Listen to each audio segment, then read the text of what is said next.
রবীন্দ্রনাথ বলছেন, প্রকৃত ভালোবাসা সে দাস নহে, সে ভক্ত, সে ভিক্ষুক নহে, সে ক্রেতা।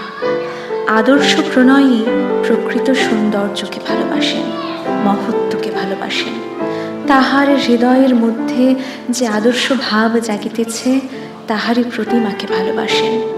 প্রণয়ের পাত্র যেমনই হোক, অন্ধভাবে তাহার চরণ আশ্রয় করিয়া থাকা তাহার কর্ম নহে। তাহাকে তো ভালোবাসা বলে না, তাহাকে কর্দম বৃত্তি বলে। কর্দম একবার পা জড়াইলে আর ছাড়িতে চায় না। তাহা সে যাহারই পা হোক না কেন, দেবতারই হোক আর নরাধমেরই হোক। প্রকৃত ভালোবাসা যোগ্য পাত্র দেখিলেই আপনাকে তাহার চরণ ধূলি করিয়া ফেলে।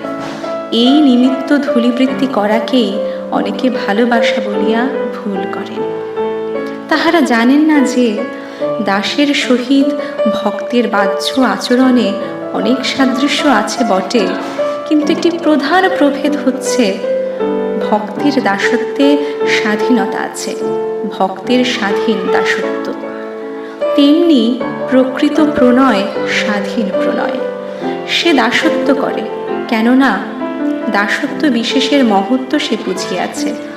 যেখানে দাসত্ব করিয়া গৌরব আছে, সেখানেই সে দাস।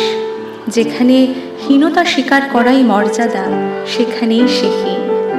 ভালোবাসিবার জন্যই ভালোবাসা নহে, ভালোবাসিবার জন্যই ভালোবাসা নহে, ভালোবাসিবার জন্যই ভালোবাসা।